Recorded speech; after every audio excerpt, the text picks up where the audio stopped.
बढ़ते हैं, कुछ और भी सवालों को शामिल करेंगे। हमारे पास एक सवाल आया है अहमद लश्कर जी का, वो हमारे साथ फ़ोन लाइन पर जुड़े हैं। अहमद जी, क्या सवाल है आपका? पूछिए। नमस्कार।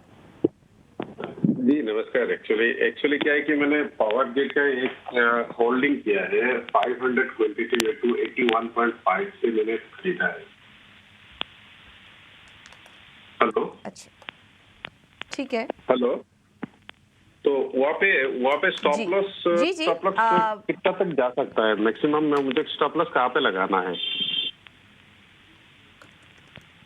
वे चलिए, अच्छी बात है आपने स्टॉप लॉस के बारे में सोचा। अमूमन हम देखते हैं कि जो निवेशक होते हैं, ट्रेडर्स होते हैं, वो शॉर्ट टर्म के लिए खरीद लेते हैं लेकिन स्टॉप लॉसेस का ध्यान नहीं रखते। लेकिन आपने बड़ा अहम सवाल पूछा, आपने लेवल्स तो पूछे लेकिन स्टॉप लॉसेस के बारे में भी आपने सवाल पूछा, ये बहुत अच्छी बात है आपके लिए। और बाज़ार में जो भी निवेशित हैं, अगर आप ट्रेड कर रहे हैं शॉर्ट टर्म के लिए या फिर लॉन्ग टर्म के लिए आप निवेश कर रहे हैं, इन बातों का भी आपको ध्यान रखना चाहिए, रिस्क का भी आकलन आपको लगाते रहना चाहिए। ये बहुत अच्छी बात है। चलिए, पावर ग्रिड पर सलाह ले लेते हैं। ये हाल फिलहाल की खरीद लग रही है। स्नेहा जी क्या सलाह देंगी? स्टॉप लॉस इनको बताइए, कितना डीप लगाना चाहिए, और आप इनको लेवल्स भी बताइए कि शॉर्ट टर्म के लिए स्टॉक कहाँ जा सकता है। अगले टारगेट्स आप क्या देख रही हैं पावर ग्रिड में? पूजा, अगर आप पावर ग्रिड देखेंगे काउंटर, तो यहाँ पे जो 13th ऑफ मार्च को एक अच्छा खासा फॉल आया था। तो वो ओवरऑल रिसेंटली जो अपमूव आई है, तो उसमें काफी अच्छा कवर हो गया है। इनफैक्ट मुझे लग रहा है करके कि यहाँ पे अगर आज की क्लोजिंग स्ट्रॉन्ग दे देता है on the higher side at least 285 के ऊपर, तो इसमें पॉसिबिलिटी है कि अपमूव कंटिन्यू हो सकता है। और जो रिसेंट हाईज गए हैं अराउंड 300 के आसपास, वो वापस आ सकता है। बट अगर स्टॉप लॉस की स्पेसिफिकली बात करें, तो आई थिंक एक 269 का एक स्ट्रिक्ट स्टॉप लॉस लगा के इसमें बने रहना चाहिए।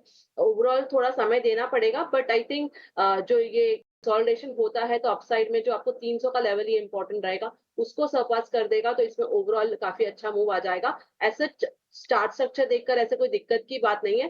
थोड़ा कंसोलिडेशन जरूर हो सकता है, बट अगर समय दिया तो ओवरऑल आप प्रॉफिट में निकल सकते हैं और 300 के ऊपर के भी लेवल्स देखने को मिल सकते हैं। है तो ये है सलाह आपके स्टॉक पे। चलिए अगले कॉलर को अपने साथ जोड़ते हैं। अमनदीप सिंह हमारे साथ बने हुए हैं। Amandeep, good morning. कहाँ से बात कर रहे हैं आप? Good morning sir. सर मैं पटियाला से बोल रहा हूँ। जी जी, बताइए पंजाब पटियाला। क्या जी आपका सर। सवाल है? जी सर, मेरे पास HUL है जो मैंने 2491 पे लिया हुआ है।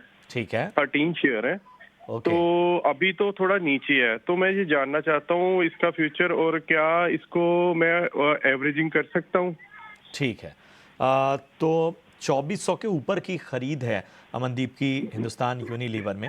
हालांकि क्वालिटी स्टॉक है लेकिन ऊपर की खरीद है। इन लेवल्स पे भी एवरेज करने पे सलाह मांग रहे हैं। अभी महेश जी ज़रा बताइए, HUL में क्या राय बन रही है आपकी? 2400 के ऊपर की खरीद है और इन लेवल्स पे क्या क्वांटिटी ऐड की जा सकती है? डेफिनेटली काउंटर बढ़िया है, काउंटर में कोई दिक्कत है नहीं। एक कंसोलिडेशन हुआ है, अब यहाँ से एक वापस एक नीचे का जो लेवल है 2230 2230 के करीब अगर ये आता है, तो यहाँ पे एक फर्दर आप ऐड कर सकते हैं, वहाँ पे ऐड कर लीजिए तो आपका एवरेज आउट कम हो जाएगा। फर्दर आपका नज़रिया जो है वो अपने अगर लॉन्ग टर्म नज़रिया है तो कोई दिक्कत ही नहीं है। अगर शॉर्ट टर्म नज़रिया है तो आपको एक स्ट्रिक्ट स्टॉप लॉस भी रखना पड़ेगा, जो करीब 2160 के करीब-करीब बनता है। तो ये 2 नज़रिए बन रहे थे, यहाँ पे 2160 के नीचे अगर जाता है, तो आपको एक बार का एग्ज़िट हो सकता है, अगर शॉर्ट टर्म नज़रिया है। अगर आपका लॉन्ग टर्म ही नज़रिया है, तो यहाँ से और ऐड करने की सलाह रहेगी और यहाँ पे आप 2230 के करीब अगर आता है, तो वहाँ पे ऐड कर लीजिए। आपको ये स्टॉक्स जो है फर्दर आने वाले टाइम में रिटर्न तो देगा ही देगा। और उसके साथ में ये एक कंसोलिडेशन का जो आपको लोअर में भी चांस दे रहा है, तो आप इसको ऐड कर लीजिए, कोई दिक्कत नहीं है। आगे बढ़ते हैं।